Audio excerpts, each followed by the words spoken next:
완전하신 나의 주 의의 길로 날 인도하소서. 행하신 모든 일 주님의 영광 다 경배합니다. 예배합니다. 예배합니다. 찬양합니다. 주님만 날 다스리소서. 예배합니다. 찬양합니다. 주님 홀로 높임 받으소서.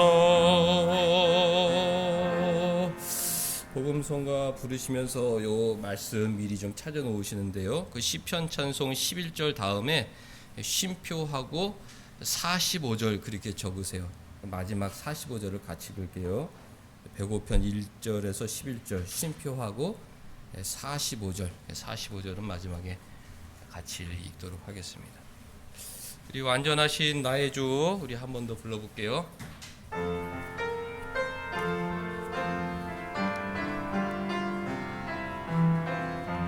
둘, 셋, 넷. 완전하신 나의 주 의의 길로 날 인도하소서. 행하신 모든 일 주님의 영광 다 경배합니다. 한 번 더. 완전하신 나의 주, 완전하신 나의 주 의의 길로 날 인도하소서. 행하신 모든 일 주님의 영광 다 경배합니다. 예배합니다. 예배합니다. 찬양합니다. 주님만 날 다스리소서. 예배합니다. 찬양합니다. 주님 홀로 높임 받으소서. 예배합니다. 예배합니다.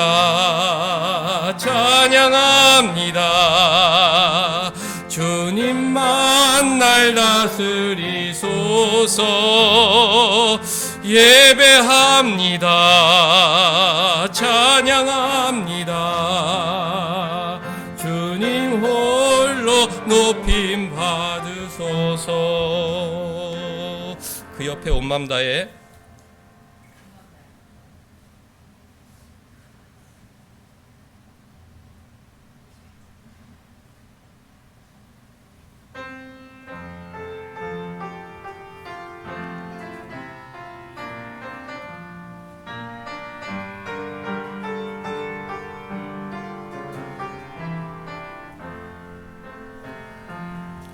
주님과 함께하는 이 고요한 시간, 주님의 보좌 앞에 내 마음을 쏟네. 모든 것 아시는 주님께 감출 것 없네. 내 맘과 정성 다해 주 바라나이다. 온 맘 다해 사랑합니다. 온 맘 다해 주 알기 원하네. 내 모든 삶 당신 것이니 주만 섬기리. 온 맘 다해 온 맘 다해 온 맘 다해 사랑합니다. 온 맘 다해 주 알기 원하네. 내 모든 삶 당신 것이니 주만 섬기리. 온 마음 다해, 마지막 한 번 더 온 마음 다해, 온 마음 다해 사랑합니다. 온 마음 다해 주 알기 원하네. 내 모든 사 당신 것이니 주만 섬기리. 온 마음 다해.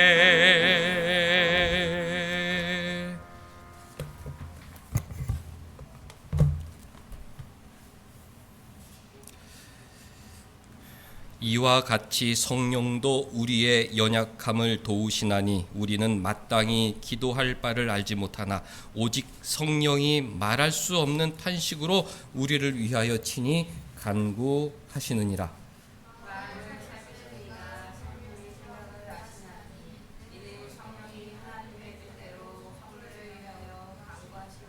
우리가 알거니와 하나님을 사랑하는 자 곧 그의 뜻대로 부르심을 입은 자들에게는 모든 것이 합력하여 선을 이루느니라. 하나님이 미리 아시는 자들을 또한 그 아들의 형상을 본받게 하기 위하여 미리 정하셨으니 이는 그로 많은 형제 중에서 맏아들이 되게 하려 하심이니라. 또 미리 정하신 그들을 또한 부르시고 부르신 그들을 또한 의롭다 하시고 의롭다 하신 그들을 또한 영화롭게 하셨느니라. 그런즉 이 일에 대하여 우리가 무슨 말을 하리요? 만일 하나님이 우리를 위하시면 누가 우리를 대적하리요? 자기 아들을 아끼지 아니하시고 우리 모든 사람을 위하여 내주시니가 어찌 그 아들과 함께 모든 것을 우리에게 주시지 아니하겠느냐. 내가 내게 하나님께서 택하신 자들을 고발하리요. 그를 다 아시는 하나님이시니 누가 정죄하리요? 죽으실 뿐 아니라 다시 살아나신 이는 그리스도 예수시니 그는 하나님 우편에 계신 자요 우리를 위하여 간구하시는 자시니라. 그가 우리를 그리스도의 사랑에서 흔들리요. 환난이나 공고나 박해나 비근이나 적신이나 위협이나 파멸이야. 기록된 바 우리가 종일 주를 위하여 죽임을 당하게 되며 도살 당할 양같이 여김을 받았나이다 함과 같으니라. 그러나 이 모든 일에 우리를 사랑하시는 분야가 우리가 넉넉히 이깁니다. 내가 확신하노니 사망이나 생명이나 천사들이나 권세자들이나 현재일이나 장래일이나 능력이나 높음이나 깊음이나 다른 어떤 피조물이라도 우리를 우리 주 그리스도 예수 안에 있는 하나님의 사랑에서 끊을 수 없으리라. 아멘. 하나님 우리 아버지와 주 예수 그리스도로부터 은혜와 평강이 있기를 원하노라. 아멘.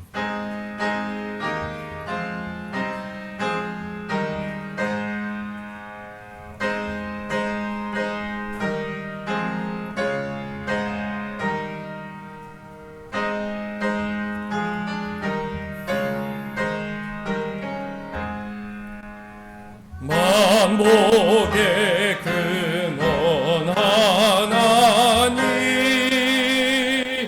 온 백성 찬송 드리고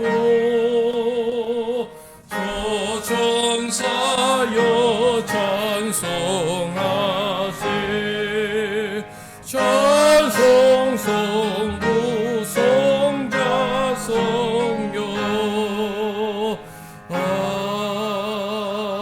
아멘.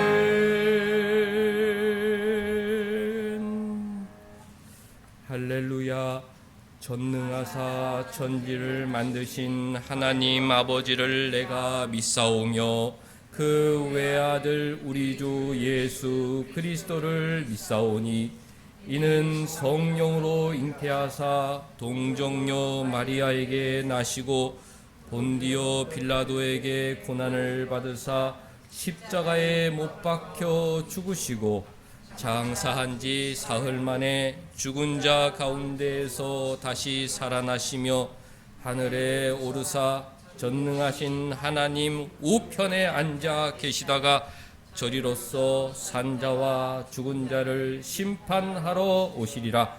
성령을 믿사오며 거룩한 공회와 성도가 서로 교통하는 것과 죄를 사하여 주시는 것과 몸이 다시 사는 것과 영원히 사는 것을 믿사옵나이다.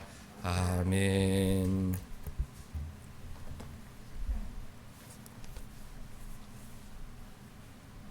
여호와께 감사하고 그의 이름을 불러 아뢰며 그가 하는 일을 만민 중에 알게 할지어다. 그에게 노래하여 그를 찬양하며 그의 모든 기이한 일을 말할지어다. 그의 거룩한 이름을 자랑하라. 여호와를 구하는 자들은 마음이 즐거울지로다.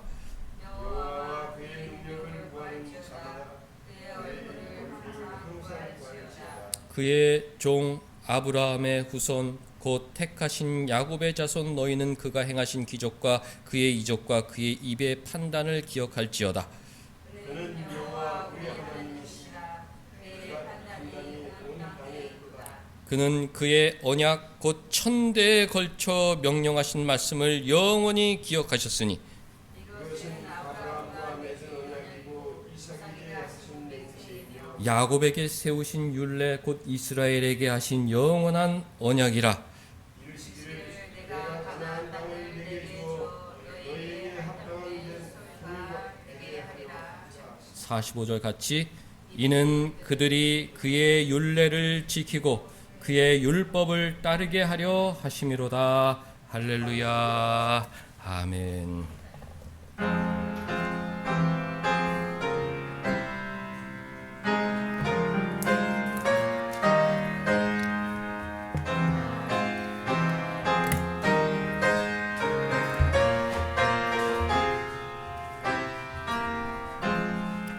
주리 하나님 하늘에 계시니 온천하 만민 주 앞에 찬송하네. 이 천지 만물도 주 앞에 엎드려 그 거룩하신 이름을 높이네. 주 언약하신 것 끝까지 지키니 저 하늘나라 향하여 곧 가리라. 주 얼굴 배울 때 내 마음이 기쁘고 영원히 주의 영광을 찬양하리.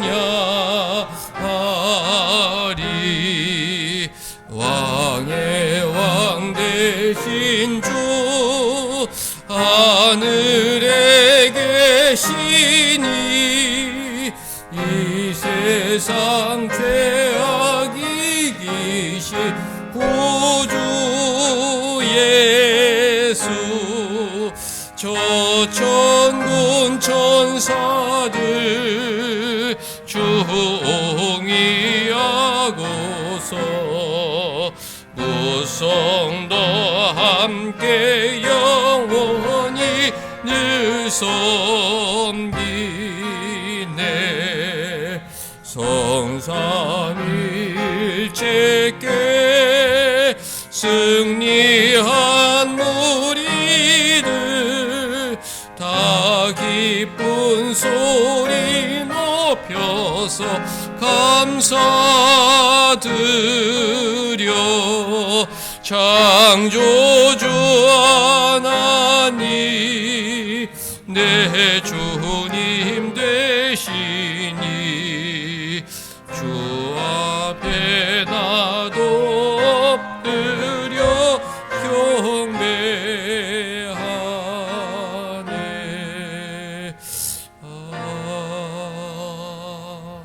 아멘. 하나님 앞에서 우리 한 주간의 삶을 돌아보겠습니다. 그리스도 안에는 자유가 있다. 우리는 자유인이다. 사망도 심판도 죄도 세상도 사람도 그 어떤 것도 우리를 속박할 수 없습니다. 예수 안에서 우리는 마음껏 내가 원하는 만큼 하나님 말씀에 순종하며 살 수 있는 존재인데, 지난 한 주간 나는 무언가에 속박되어 노예로 비참하게 살지는 않았는지 우리 한 주간의 모습을 하나님 앞에 돌아보도록 하겠습니다.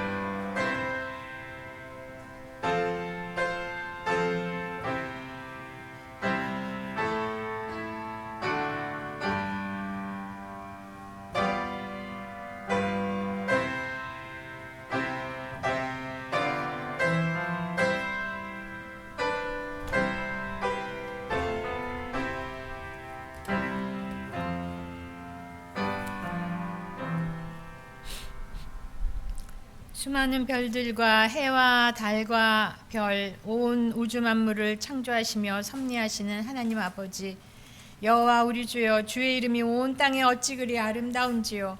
주의 영광을 하늘 위에 두셨나이다. 한치 앞을 모르는 어리석은 인생의 인도자 되시며 죄악 가운데서 구원해 주시는 구원자 예수 그리스도를 믿는 은혜를 허락하셨음에 감사를 드립니다. 요셉은 감옥에 갇힌 종이었지만 바로왕의 총애를 입은 순간 요셉 뒤에 바로왕이 있었기 때문에 누구도 함부로 할 수 없었던 것 같이 우리의 자유를 빼앗아가려고 하는 마귀의 유혹에 넘어가지 않는 하나님의 상속자로서 사람의 노예가 아닌 그리스도 안에 자유를 누릴 수 있는 나의 삶을 인도하시는 믿음의 확신으로 자유함을 누릴 수 있게 하여 주시옵소서. 그리스도의 사랑 안에 있는 하나님의 사랑에서 아무도 끊을 수 없음을 믿습니다. 우리의 호흡 가운데 함께 하시는 하나님 안고 서는 것을 아시며 우리의 갈 바를 인도해 주시는 아버지의 사랑을 한없이 받고 사는 온사랑 지체들,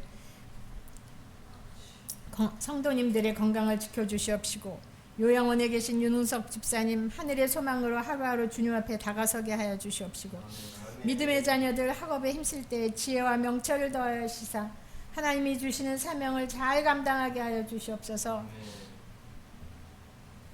온사랑 성도 한 사람 한 사람의 필요와 간구를 들으시며 채워주시는 하나님께 감사를 드리며 오늘도 목사님이 선포하시는 말씀에 성령께서 깨닫게 하여 주시옵시고 그 말씀대로 살아나가기에 부족함이 없는 온사랑교회 성도들 모두 되게 하여 주시옵소서.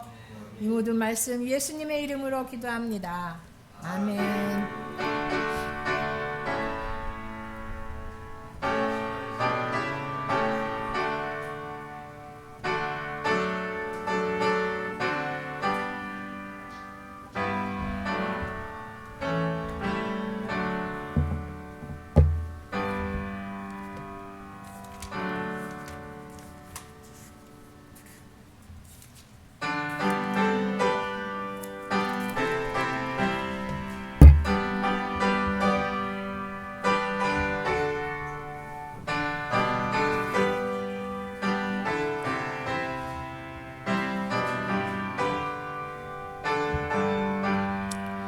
날 위하여 십자가에 중한 고통 받으사 대신 죽은 주 예수의 사랑하신 은혜여 보배로운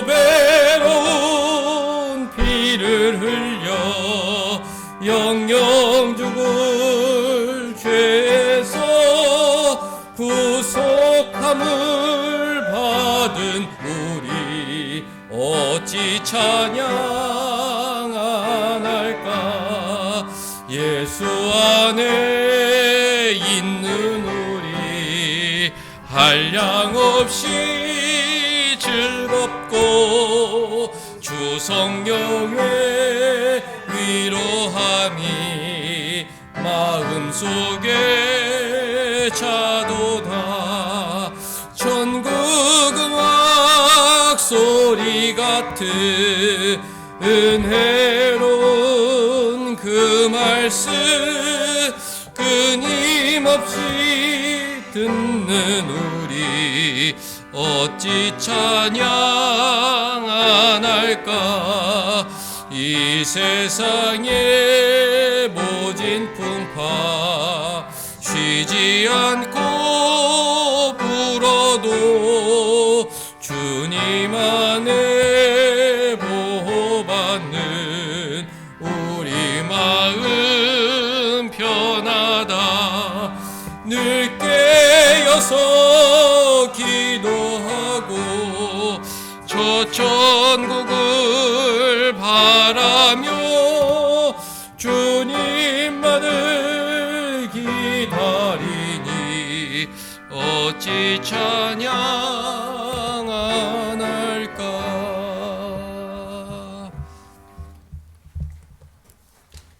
하나님 말씀 갈라디아서 2장 6절에서 14절까지 말씀 한 절씩 읽겠습니다.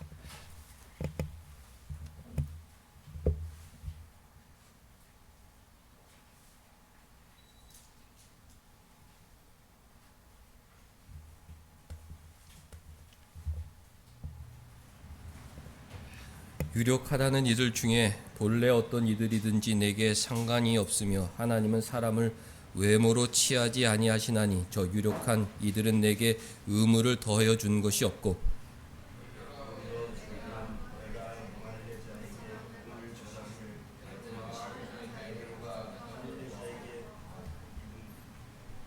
베드로에게 역사하사 그를 할례자의 사도로 삼으시니가 또한 내게 역사하사 나를 이방인의 사도로 삼으셨느니라.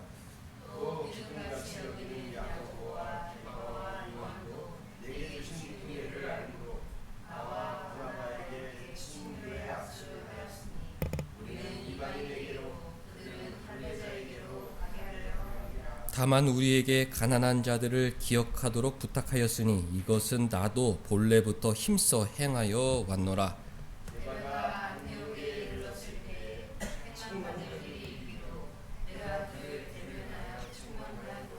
야고보에서 온 어떤 이들이 이르기 전에 게바가 이방인과 함께 먹다가 그들이 오매 그가 할례자들을 두려워하여 떠나 물러가매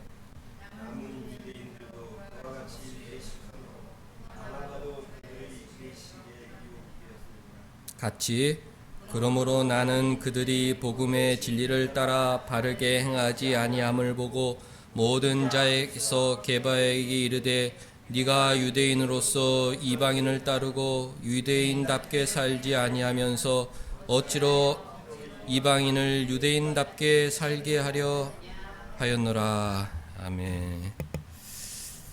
11절 말씀 보면 게바라는 인물이 나오는데 베드로의 또 다른 별명이죠.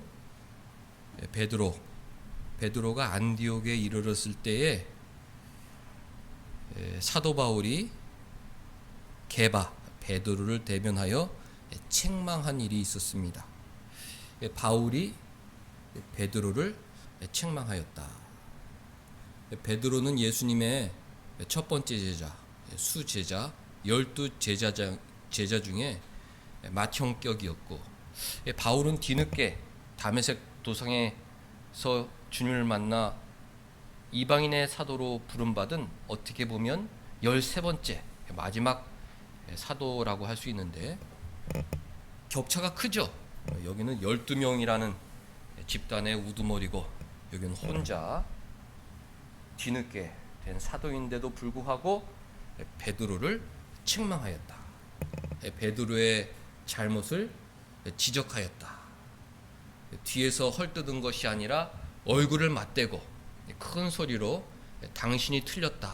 많은 사람들 앞에서 베드로를 꾸짖었습니다.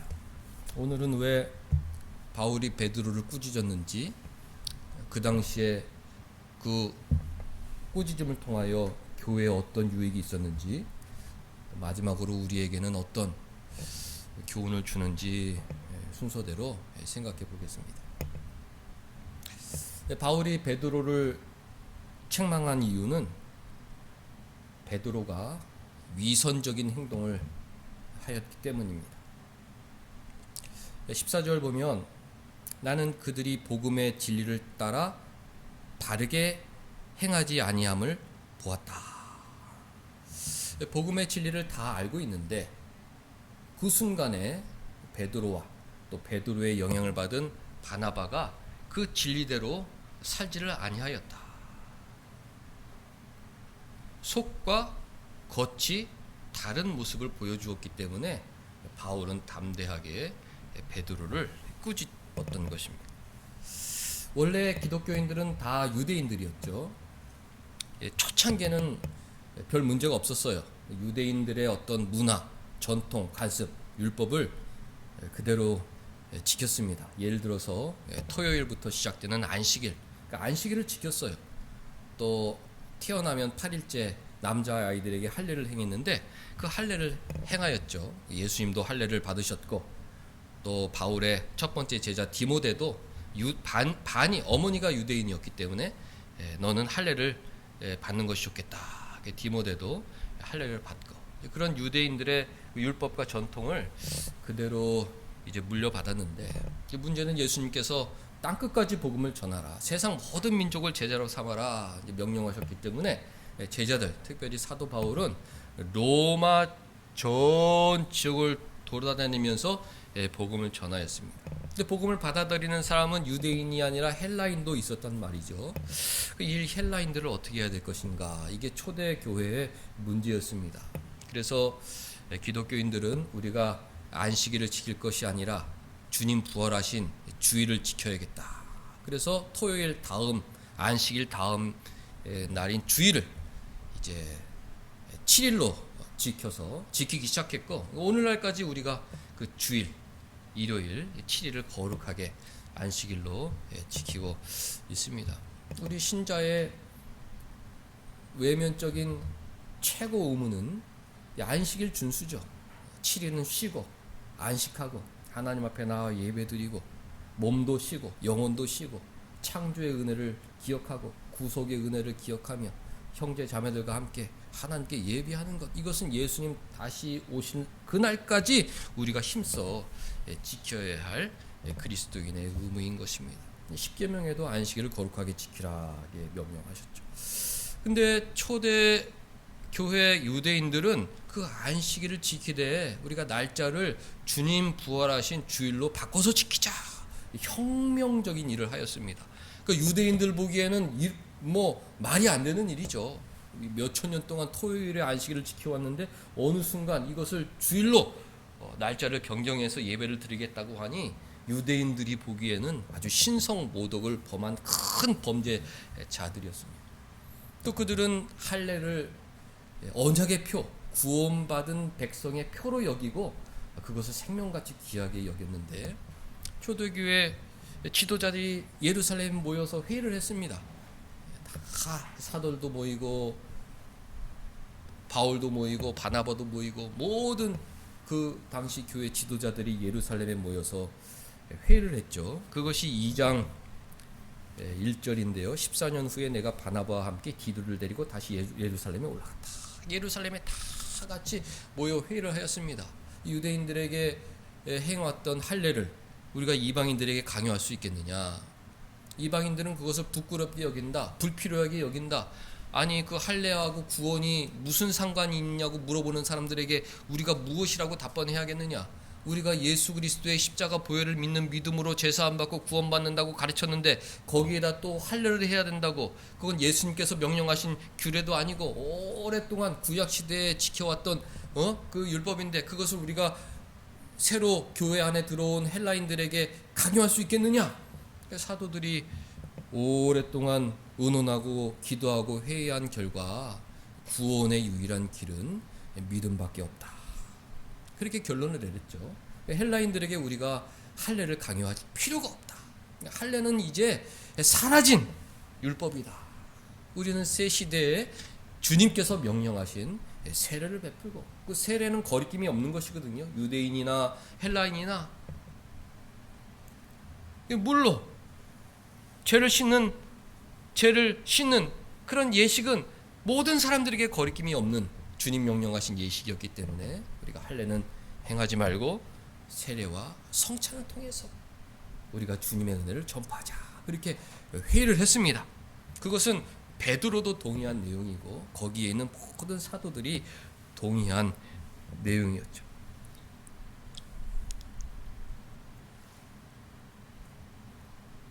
9절 보면 또 기둥같이 여기는 야고보, 예수님의 동생 야고보죠. 야고보와 게바, 요한도 내게 주신 은혜를 알므로 나와 바나바에게 친교의 약속을 하였다. 우리는 이방인에게로, 그들은 할례자에게로 가게 하려 합니다. 약속을 하였습니다. 그래, 우리가 이를 분담합시다. 베드로와 또 다른 사도들, 야고보와 다른 사도들은 예루살렘에 있는 할례자들에게 예수님의 복음을 전하고 우리는 저 멀리 이방 땅에 가서 헬라인들에게 복음을 전하겠습니다.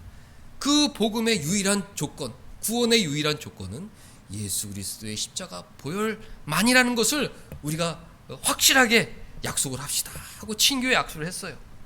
베드로하고 야고보하고 요한하고 바울하고 바나바하고 그렇게 교회 지도자들이 합의를 본 것이죠.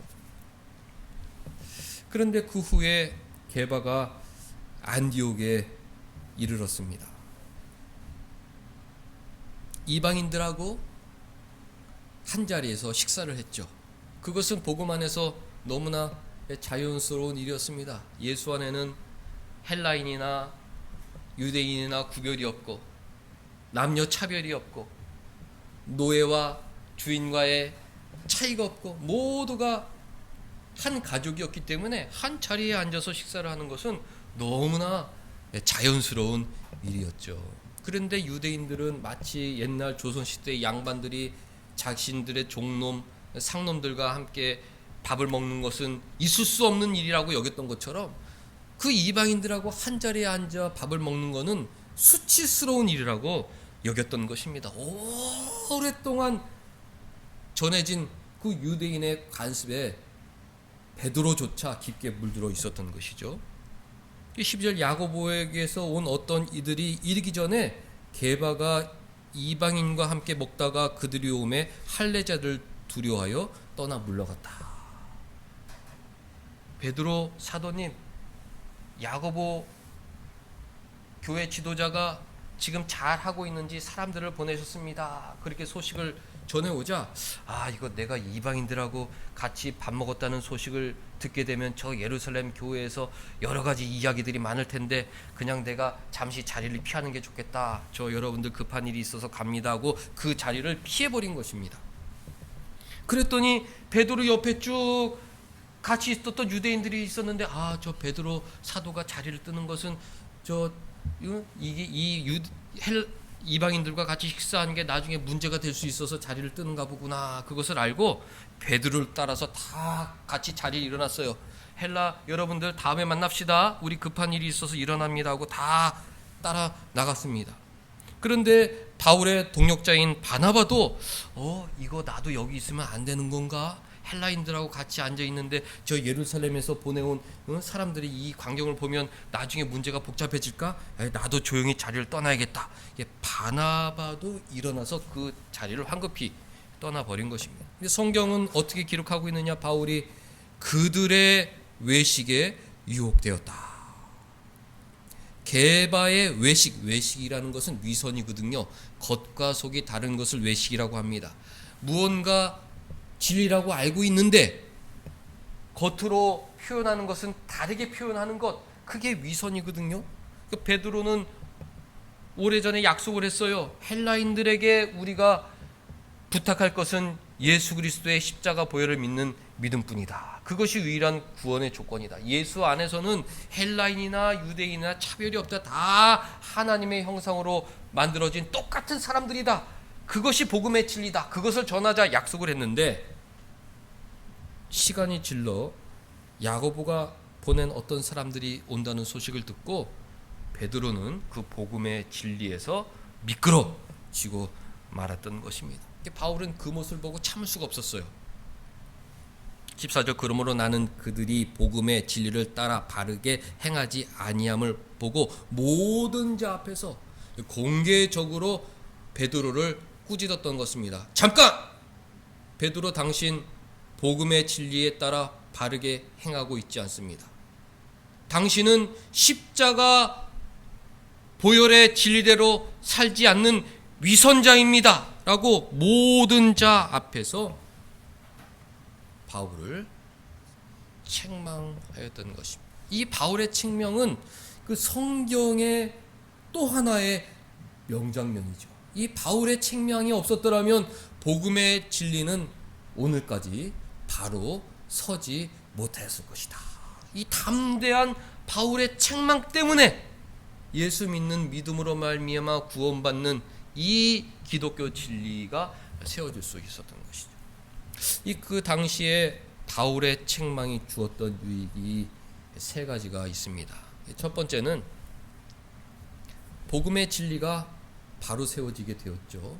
그때 바울이 한 발 물러섰더라면 그 유대인들이 헬라인들을 무시하고 유대인들이 헬라인을 깔보고 또 유대인들은 자기들 안에서 우리는 그래도 할례를 계속 행하자, 그런 오래된 율법을, 구약이죠, 구약, 옛 약속을 붙들고 그것으로 자부심을 갖고 살았을 텐데 바울이 베드로를 책망함으로 말미암아 그들의 위선은 공개가 되었고 그들의 잘못이 만천하에 드러나게 되었고 복음 안에는 차별이 없구나. 복음 안에는 그 누구도 차별을 용납해서는 안 되는구나. 오직 예수 그리스도를 믿는 믿음으로 우리는 하나가 되는 것이로구나. 그 복음의 진리가 바로 세워질 수 있었던 것입니다. 바울의 담대한 책망 때문에 모든 사람들 앞에서 바울은 13번째 사도, 이쪽에는 세력이 크죠. 12명의 사도, 또 예루살렘 교회의 본거지, 또 야고보 교회의 지도자가 보낸 여러 사람들도 있고 여기에는 큰 세력이 있고 바울은 13번째 홀로 예수님께 부름받은 외로운 사도. 그런데 거기에 담대히 수제자, 큰 제자인 베드로를 담대하게 꾸짖었습니다. 왜? 복음에 따라 바르게 살지 못했기 때문이죠. 그래서 복음의 진리가 오늘까지 바르게 세워질 수 있었던 것입니다. 두 번째, 이 당시에 바울의 책망이 주었던 유익은 사도들이라고 다 맞는 게 아니구나. 사도의 잘못을 지적하는 선례, 좋은 예를 보여주었습니다. 예를 들어 로마 카톨릭 같은 경우에는 베드로의 수익권, 베드로가 수제자다. 그리고 그 베드로의 제자들이 교황이 되어야 된다. 그리고 교황은 잘못이 없다. 교황은 무오류하다. 그런 이단적인 사상을 퍼뜨리고 있죠. 그런데 베드로조차 오류가 있었다. 사람은 하나님이 아니기 때문에 항상 오류에 빠져 살게 됩니다. 저도 여러분들도 항상 옳지 않다. 오히려 우리는 항상 틀리다. 그것을 하나님 앞에 겸손히 인정해야 됩니다. 베드로조차도 진리에 따라 바르게 행하지 아니하는 위선적인 삶을 살았다. 바울이 베드로를 책망하였다. 왜? 베드로는 하나님이 아니기 때문에, 실수가 많은 사람이기 때문에 언제든지 잘못할 수 있다. 그 잘못을 지적할 수 있는 선례를 남겼던 것입니다. 이 세상에 지적받고 책망받지 못할 사람은 아무도 없습니다. 그 옛날 왕도 책망받는 것이고, 대통령도 책망받는 것이고, 목사님도 책망받는 것이고, 장로님도 책망받는 것이고, 아버지도 그렇고 어머니도 그렇고 누구나 다 책망받을 수밖에 없습니다. 왜? 부족한 인간이기 때문에, 허물 많은 인간이기 때문에 그렇습니다. 그래서 교회는 사람을 믿어서는 안 되는 것이로구나. 베드로 예수님의 수제자라고 다 저 사람을 따라갔다가는 우리도 멸망할 수 있구나. 그것을 바울의 책망을 통해서 알았던 것입니다. 어떻게 해야 되느냐? 오로지 말씀 안에 기록된 예수님의 교훈, 그것만 보고 쫓아가야 실수 없고 틀림이 없구나, 그것을 바르게 깨달을 수 있었던 것이죠. 바울의 책망을 통해서 사도도 잘못할 수 있다, 사도도 책망 받아야 한다는 선례가 세워졌기 때문에 오늘날 같이 교회는 사람에 좌우되지 않고 사람의 말에 자유되지 않고 복음의 진리에 따라 굳게 설 수 있었던 것입니다. 그 당시에 바울의 책망이 주었던 세 번째 유익은 교회가 하나 될 수 있었습니다. 만일 바울의 책망이 없었더라면 교회는 둘로 나눠졌을 것이다. 아유, 저 할례 받지 못하는 사람들하고 우리는 교제를 못할 것 같아. 우리는 그냥 우리끼리 교제합시다. 우리끼리 할례하고 저 사람들 새롭게 주일날 모인다고 그러는데 우리는 그냥 토요일 저녁에 모입시다. 옛날이 좋습니다. 그럽시다 하고서 그렇게 신앙생활을 하게 되는 것이죠. 여기 있는 사람들은 저 사람들 옛날 것만 고집하고 자기들만 많다고 그러고 저 유대인들 우리 상종하지 맙시다. 우리 예수 믿는 믿음으로 구원받는다고 그랬으니까 우리 그 믿음 붙잡고 우리는 우리대로 삽시다. 그리고 아니 주님 부활하신 주일날 우리가 예배드려야지 왜 자꾸 토요일날 모이겠다고 그러는지 저 사람들하고 우리 같이 만나지 맙시다 하고 교회가 갈라졌을 거예요. 교회가 그렇게 한번 갈라지면 다시 하나 되지 못한다. 그것은 역사가 증명이 됩니다. 교회가 한번 갈라지면 그 교회는 다시 하나가 되지 못합니다. 가톨릭하고 동방정교회하고 나눠졌죠. 하나가 되지 못하죠.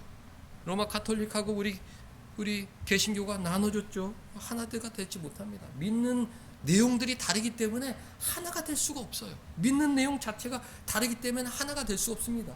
유대인들이 구원받은 후에도 할례를 받아야 된다, 그것을 고집했더라면 그 유대인들과 우리는 하나가 될 수 없었겠죠. 바울이 담대하게 지적했습니다.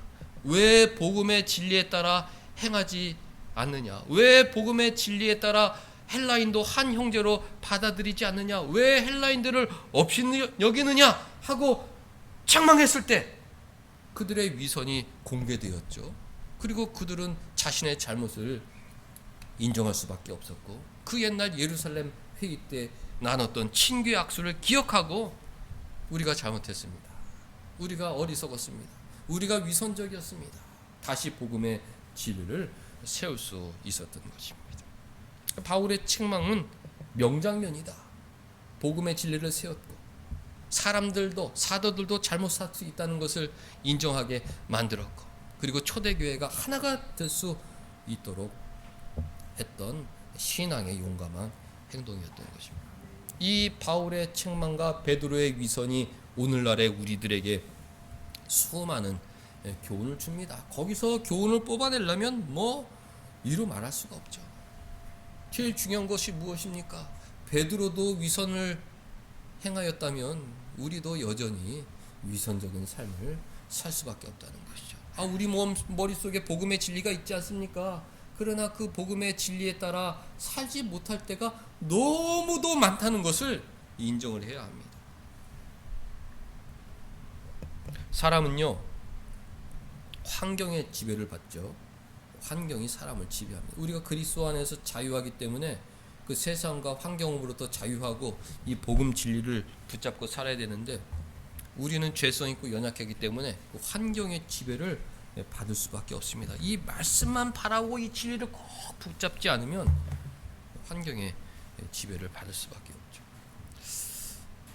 며칠 전에 신문을 봤는데 미국에도 N세대가 있는데 미국의 N세대 중 4명 중에 1명은 자기가 성소수자라고 생각한다고 합니다. 예전에는 그럴 일이 일어날 수가 없어요. 수천 명 중에 수만 명 중에 1명 정도 자기가 성소수자예요 이렇게 주장할지 모르겠습니다만은 10대 N세대 4명 중에 1명이 자기가 성소수자라고 사람들에게 주장한다는 신문을 읽었습니다. 왜 그렇습니까? 환경의 영향을 받는 거예요. 성소수자 그렇게 태어날 수가 있다.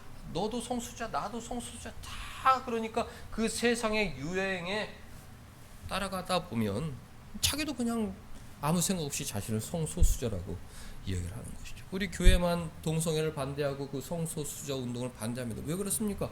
복음의 진리에 어긋나는 말이기 때문에 그렇습니다. 하나님께서 남자와 여자를 창조하셨다고 그랬고 동성애는 가증한 죄악이라고 성경에 분명히 말씀하셨기 때문에 우리가 그것을 반대하는 것이죠.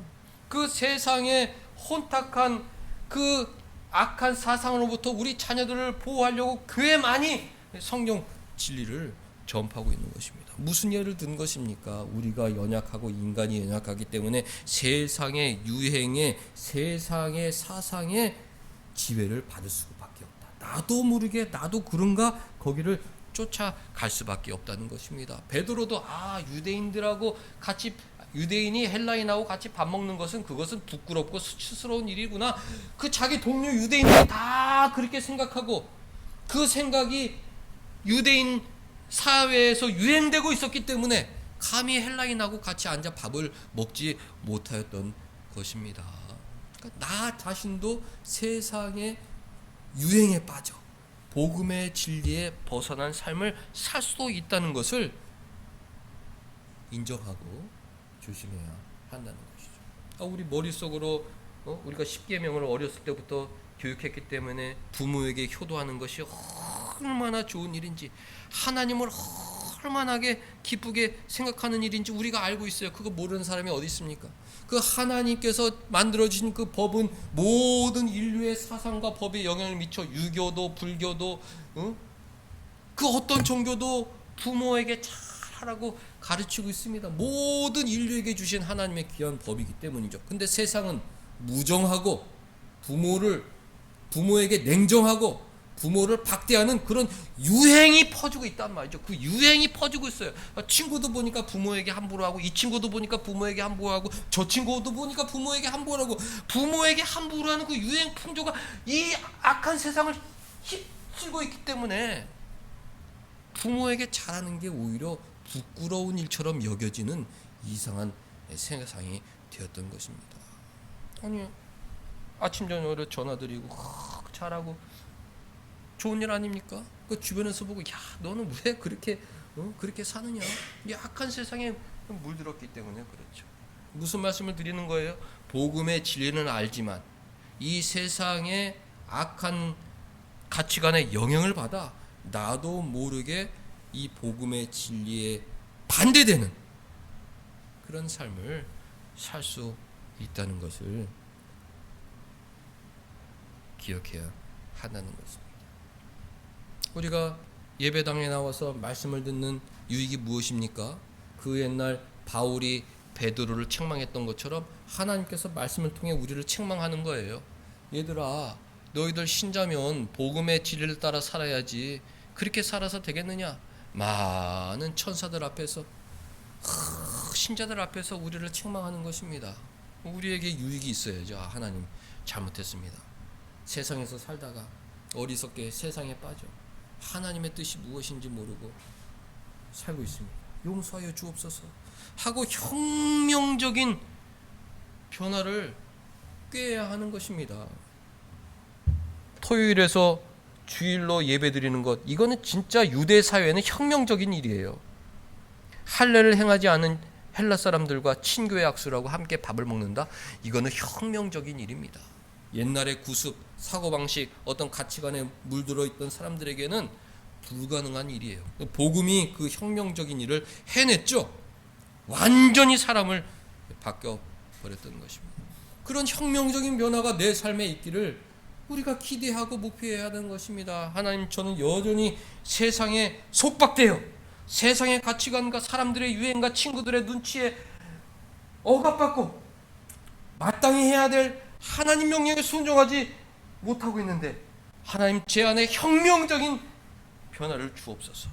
오직 복음의 진리를 따라 하나님께서 가르쳐 주신 그 귀하고 귀한 말씀대로 살게 하여 주옵소서. 그런 결단이 있어야 하는 것입니다.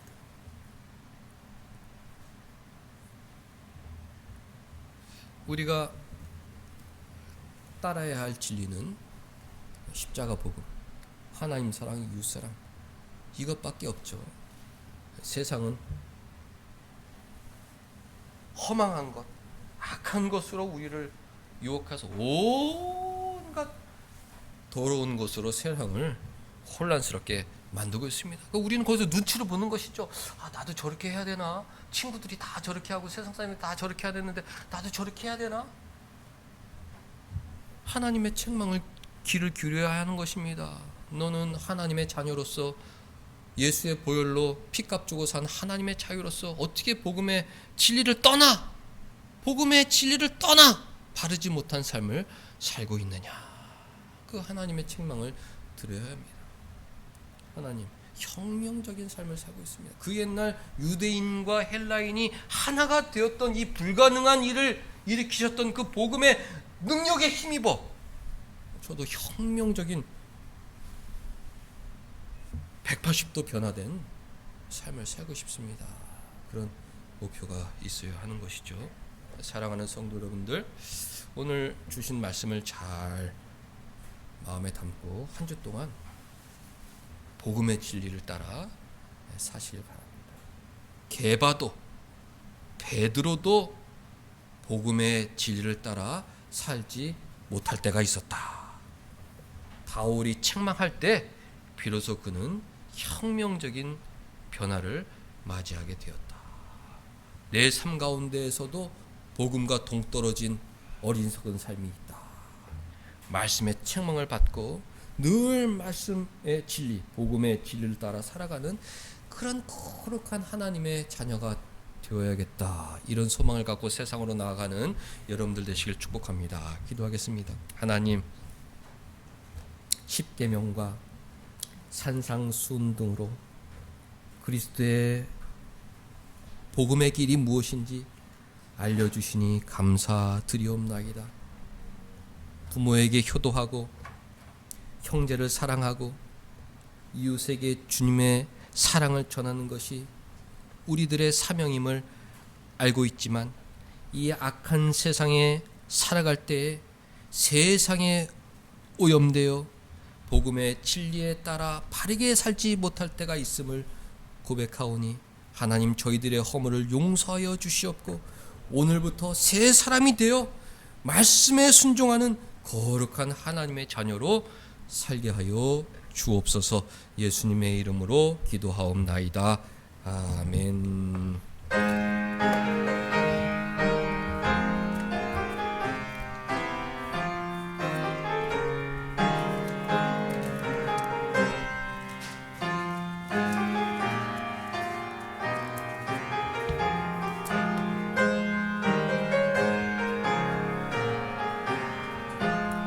어느 민족 누구에게나 결단할 때 있나니 참과 거짓 싸울 때에 어느 편에 설 건가.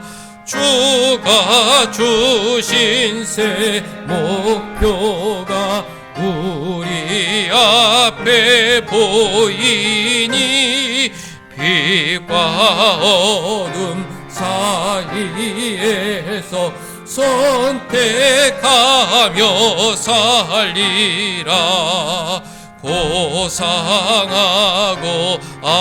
아름답다 진리 편에 서는 일, 진리 위에 억압받고 명예 이기로도 비겁한 자 물러서나 용감한 자 굳세게 낙심한 자 돌아오는 그날까지 서리라. 순교자의 빛을 따라 주의 뒤를 쫓아서 십자가를 등에 지고 암만양에 가리라. 새 시대는 새 사명을 우리 우리에게 주나니 진리 따라 사는 자는 전진하리 언제나. 악이 비록 성하여도 진리 더욱 강하다. 진리 따라 살아갈 때 어려움도 당하리. 우리 가는 그 앞길에 어두운 장막 덮쳐도 하나님이 함께 계셔 항상 지켜주시리. 아멘.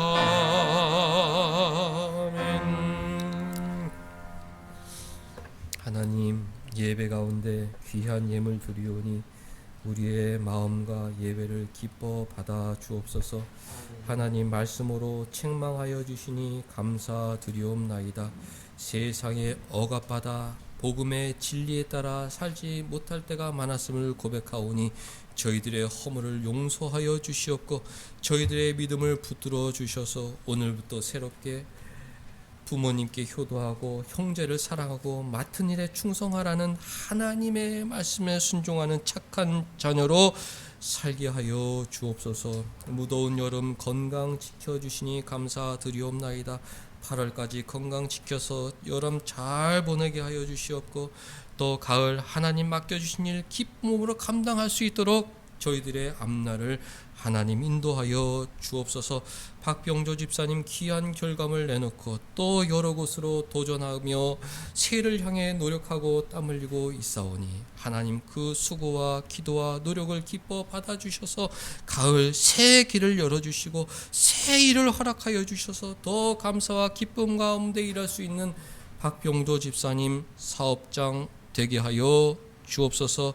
한 주간 하나님께서 우리의 건강과 믿음을 지켜주셔서 복음의 진리에 따라 살게 해 주시기만을 간절히 원하오며 예수님의 이름으로 기도하옵나이다. 아멘. 다 같이 일어나셔서 5장 찬송 부르신 후에 사랑하는 사람들 복음의 진리를 따라 살게 하옵소서 축복하겠습니다.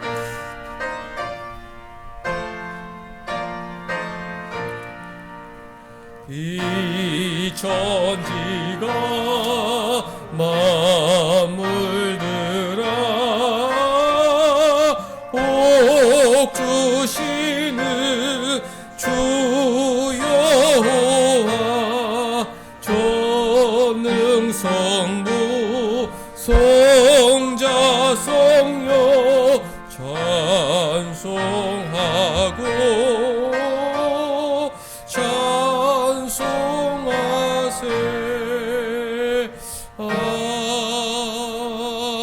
아멘. 우리 오랜만에 오는 보람이 손도 잡아주시고 옆에 있는 분들 축복하겠습니다. 하나님 아버지 우리 귀한 딸 함께 예배하게 하여 주시니 감사드리옵나이다. 십자가 복음 안에서 자유로 살게 하여 주시고 하나님의 자녀로 거룩하게 살게 하여 주옵소서. 하나님 복음의 진리를 가르치오니 그 복음의 진리가 우리를 자유케 하게 하여 주옵소서. 그 복음의 진리를 따라 살아가는 우리 귀한 착한 사람들 되게 하여 주셔서 하나님의 영광 드러나게 하여 주옵소서.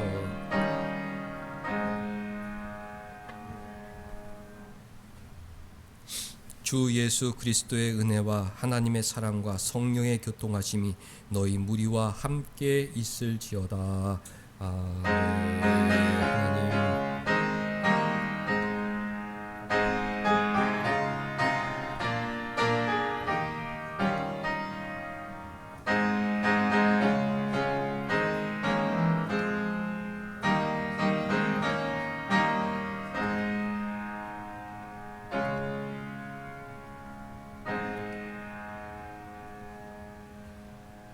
우리 자리에 앉으셔서